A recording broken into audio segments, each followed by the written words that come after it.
Peralta, de la Escuela de Estudios Superiores del Jicarero, de la Universidad Autónoma del Estado de Morelos, y en este video les voy a explicar en qué casos realizamos la transformación de variables y cómo nos ayudan en estadística. Transformamos las variables cuando queremos interpretar mejor los datos, cuando queremos mejorar la apariencia de una gráfica, reducir la influencia de los datos atípicos, aquellos que llamamos outliers, es decir, aquellos que están muy sesgados y que parecen como puntos muy alejados del resto de los datos. La transformación de variables también nos ayuda a reducir el tamaño de los efectos de los efectos de interacción cuando tenemos más de dos o más variables independientes. Esto hace que los efectos sean aditivos en vez de multiplicativos. Y también nos ayuda a que los datos cumplan con los supuestos de algunos modelos estadísticos. En estadística paramétrica, como seguramente lo vieron en clases anteriores, se requiere que los datos estén tomados de manera independiente unos con otros. Se requiere también que tengan una distribución normal. Y también se requiere que sean homocedásticos, o sea que las varianzas sean pues más o menos iguales, ¿no? Sin embargo, nos encontramos casos en los que nuestros datos no cumplen con estos modelos y por medio de una transformación pueden ajustarse a la normalidad y pueden reducirse la heterogeneidad de varianzas. Vamos a ver estos ejemplos. La transformación de variables, si bien no es errónea, no hay nada de malo en transformar una variable, se debe tener precaución en cómo se interpretan y en cómo se reportan los datos. Por ejemplo, si yo hago una transformación logarítmica para analizar la turbidez de un cuerpo de agua, mis conclusiones tienen que estar en términos de la turbidez transformada, o en este caso de la turbidez log transformada, si es que hice una transformación logarítmica. De igual manera, si yo mido las alas de un par de especies y las analizo para ver si la longitud es igual o diferente, tengo que concluir mis datos en términos de la log longitud de las alas. Si tenemos esto en cuenta, pues en realidad no hay nada, de malo en la transformación de variables. Sin embargo, hay muchas recomendaciones de que en vez de realizar transformación de los datos para que se ajusten a los modelos que requieren normalidad, se apliquen otras herramientas estadísticas, como los modelos lineales generalizados. Estos otros modelos se pueden hacer incluso cuando los datos no están distribuidos de manera normal, cuando tenemos distribuciones de tipo binomial, de tipo Poisson, y se ajustan mejor. La ventaja es que no se hace ninguna transformación de los datos y las conclusiones están en términos de las unidades originales de nuestros datos. Bueno, uno de los casos en los que ocupamos la transformación de los datos es para mejorar la apariencia de una gráfica. Estas gráficas que están aquí son gráficas del número de personas, o sea, de los habitantes que existen en una región, y aquí está el área de cada uno de los territorios. Cada puntito entonces representa un país. Aquí son muchísimos países, ¿no? Y bueno, de manera intuitiva podemos pensar que los países más grandes van a tener mayor población. Sin embargo, en esta primera gráfica, pues no lo apreciamos de manera clara, porque la gran mayoría de los puntos, o sea, la gran mayoría de los países, están aquí, juntitos en esta esquina. Estos que están aquí, estos puntos, es lo que llamamos datos atípicos, outliers. Están muy sesgados en uno o en ambos ejes y por eso la gráfica se ve así. Sin embargo, si yo hago una transformación de ambas variables, si hago una transformación logarítmica, o sea, a cada punto del eje Y y del eje X las transformo con esta función, con la función logarítmica, y vuelvo a graficar, entonces obtengo algo como lo que está abajo. Los puntos se reparten de una forma más uniforme en la gráfica. Y esto, bueno, pues ayuda a tener una mejor claridad cuando quiero reportar los datos, ¿no? Como la puntualización de la diapositiva pasada, tengo que recordar que en este caso el logaritmo del área, que está el logaritmo de los kilómetros cuadrados, y en este caso la escala del eje X va a estar en términos también del logaritmo del número de habitantes por cada uno de los territorios.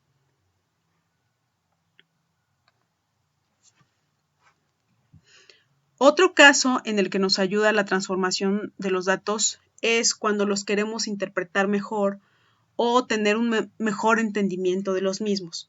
Por ejemplo, el gasto de combustible de los autos está dado en términos de kilómetros por litro, o sea, cuántos kilómetros recorre un auto por cada litro de combustible, ¿no?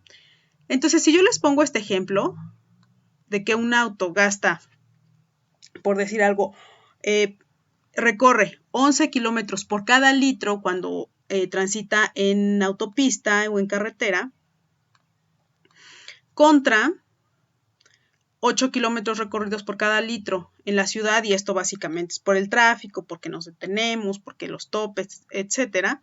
Entonces veremos que el gasto de gasolina va a ser mayor en la ciudad, ¿no? O sea, gasto más gasolina cuando circulo en el tráfico que cuando circulo en una autopista.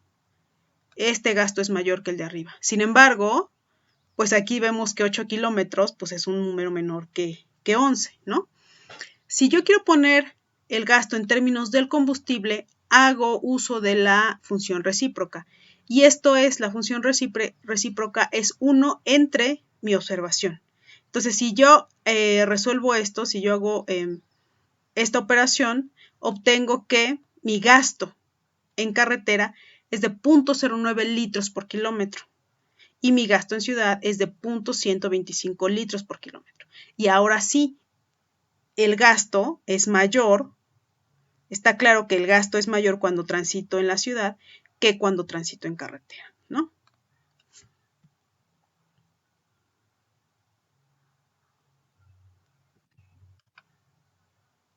Bueno, entonces, como les comentaba al principio, una de las situaciones en las que se socorre con mayor frecuencia a la transformación de los datos es cuando queremos que se cumplan los supuestos de los modelos estadísticos, en particular de los paramétricos, ¿no? La estadística paramétrica tiene estos tres muy importantes supuestos: que cada observación haya sido obtenida al azar, que cada población muestrada tiene una distribución normal y que todas las poblaciones tienen la misma varianza. La transformación de los datos nos ayuda con estas dos. No nos va a ayudar en la forma en que tome los datos, porque eso tiene que ver con diseño experimental, pero sí puede ayudar en hacer los datos normales y en hacer homocedásticos sus varianzas. Este ejemplo que está aquí, que se los pasaba desde diapositivas anteriores, es cuando tengo un animal, una especie la que quieran, y los tengo divididos a los individuos por sexo. Entonces aquí tengo las hembras y aquí tengo a los machos. Y en el eje de las Y tengo su tasa metabólica. La tasa metabólica son las calorías que gasta un individuo en una unidad de tiempo. Entonces, lo que me está diciendo esta gráfica es que las hembras gastan menos calorías por unidad de tiempo que los machos.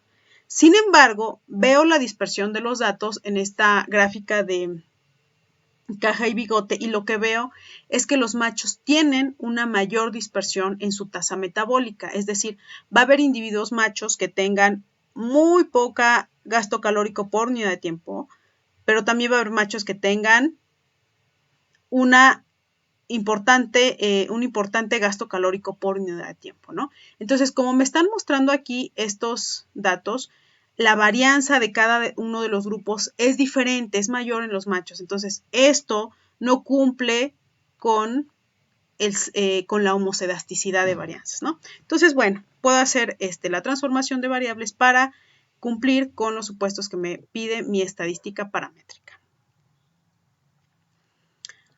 ¿Cómo se hace la transformación de variables? Hay tres tipos de transformación que son de las más comunes: la transformación logarítmica, la raíz cuadrada y el arcoseno. La transformación logarítmica es pues, de las más usadas, ¿no? Y lo único que hago es que a cada uno de los datos, o sea, a cada una de mis observaciones, le saco el logaritmo. Y esta es la función. X apóstrofe es mi dato ya transformado. Entonces, mi dato transformado es igual al logaritmo de cada una de mis observaciones. Cuando tengo valores muy pequeños o cuando tengo ceros en mis datos, en vez de usar esta transformación, uso el logaritmo de cada observación más 1. Y esto es precisamente para pues, darle un valor, ¿no? A cada uno de mis observaciones. Porque el logaritmo de 0 no está definido, pero el logaritmo de 1 sí. Entonces, cuando tengo esto, lo puedo usar cuando hay heterocedasticidad en los datos y cuando los datos están muy sesgados a la derecha, que es este caso que está aquí. Cuando los datos se comportan de esta manera, quiere decir que tenemos un sesgo positivo. Esto que está aquí, en este esquema, sería una curva con distribución normal, con una distribución simétrica, ¿no? Que es como una campanita muy bien hecha, con una simetría. Sin embargo, cuando tenemos un sesgo positivo, quiere decir que los datos están sesgados a la derecha. La curva está cargada a la izquierda, pero tenemos una cola muy larga de datos a la derecha. Esto quiere decir que vamos a tener muchos datos con un valor pequeño, pero vamos a tener algunos datos que van a tener un valor de X muy, muy largo. Entonces son los que van a estar sesgados a la derecha. Cuando tengo este tipo de distribución, puedo utilizar la transformación logarítmica. También cuando tengo datos muy pequeños, cuando tengo observaciones con datos muy pequeños. Y bueno, generalmente se utiliza el logaritmo con base 10, pero se puede usar cualquier tipo de logaritmo. Este es un ejemplo. La turbidez en el agua en un río. Y bueno, son datos hipotéticos. La turbidez es una medida de cuando se pierde la transparencia. Entonces, la transparencia debido a partículas suspendidas. Entonces, cuando hay más partículas, el agua está más turbia, hay mayor turbidez. Y la turbidez, como muchas otras variables en la naturaleza, tiene un sesgo hacia la derecha, tiene un sesgo positivo. Eso quiere decir que hay muchos datos, que es lo que vemos en esta barra grandota, que tienen valores muy pequeños, en este caso entre 0 y 5, o sea, la frecuencia de valores entre 0 y 5, la frecuencia de datos con valores entre 0 y 5 es mucha más que la frecuencia de datos con valores entre 5 y 10, por ejemplo, ¿no? Entonces, este sesgo positivo lo estoy viendo aquí, en esta gráfica de los datos originales, en la gráfica que está arriba. Cuando hago la transformación logarítmica, obtengo esta otra distribución de los datos. Si yo ajusto una curva del que me explique los datos, obtengo esto. Y esto que está en azul, pues se ajusta mucho más a una distribución normal. Si obtuve o no normalidad de los datos, puedo realizar pruebas como Shapiro-Wilk, como Kolmogorov-Smirnov, como Lilliefors, como Shapiro. Ya les había dicho Shapiro y me falta una. Incluso también se puede con chi cuadrada. Lo que hago es ver si esta curva sí es realmente sigue una distribución normal, ¿no?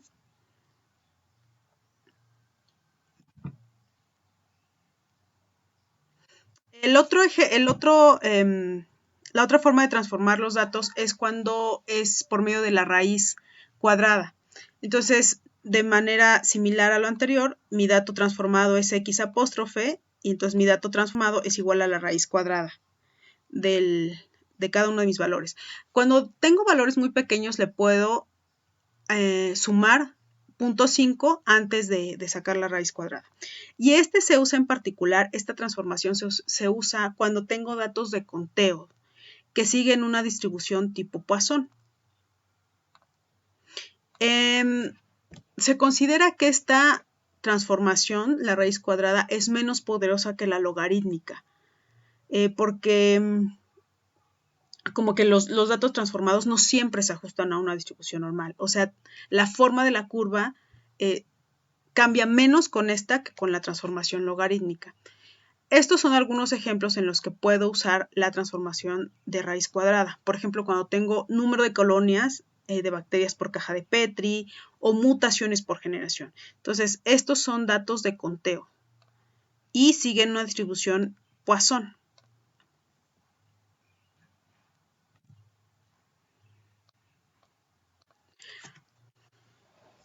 La transformación arco-seno también puede ser utilizada para darle normalidad a los datos.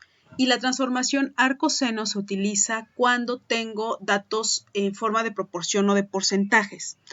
Estos datos, cuando son datos de proporción, siguen una distribución binomial.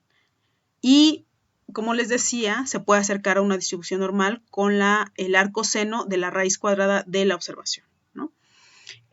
Un ejemplo de esto es cuando tengo, por ejemplo, si yo germino semillas en muchas cajitas Petri, por cada una de las cajas te puedo tener un porcentaje de semillas germinadas. Entonces, esos datos los transformo con arco-seno.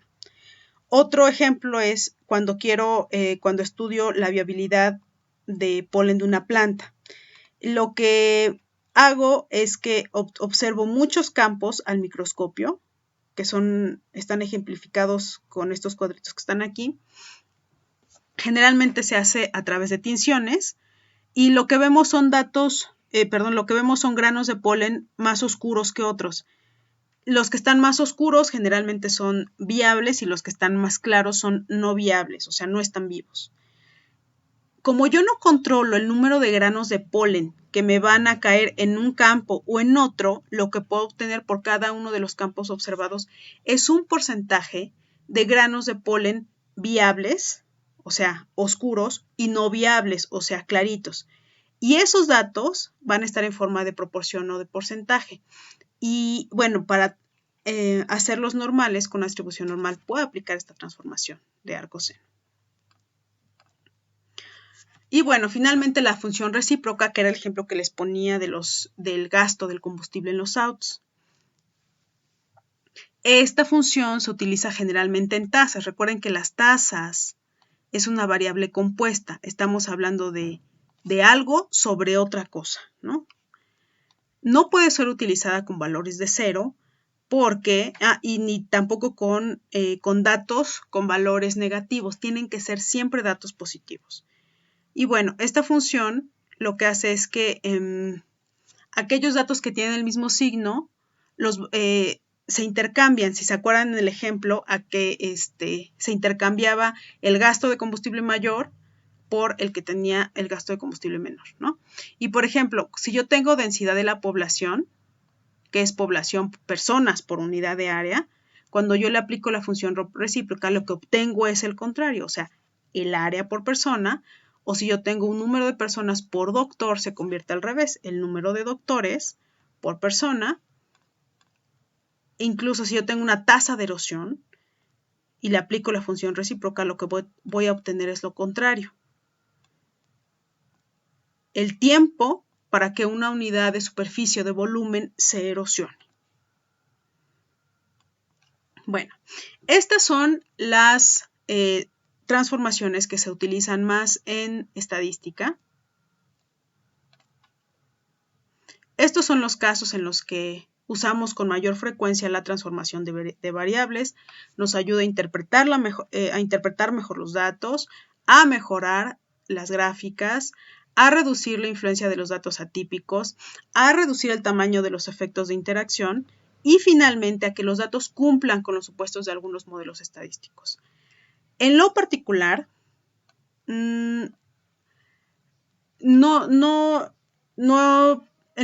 sugiero no hacer la transformación de los datos para que alcancen una normalidad y usar estadística paramétrica. En lo personal y en lo que va de mi experiencia, hay mucha literatura estadística al respecto. Es preferible utilizar otros modelos estadísticos. Actualmente, los programas de computación tienen el poder suficiente para hacer otros modelos que antes no se podían,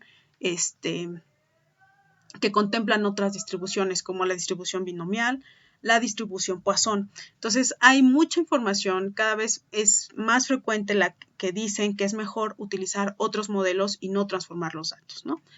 Pero bueno, aún así, si van a transformar sus datos, para analizarlos con la estadística paramétrica, deben tener en cuenta esto, que si ya no, si se quedan con los datos transformados, van a tener sus conclusiones en términos de la variable transformada, no en términos de los datos originales.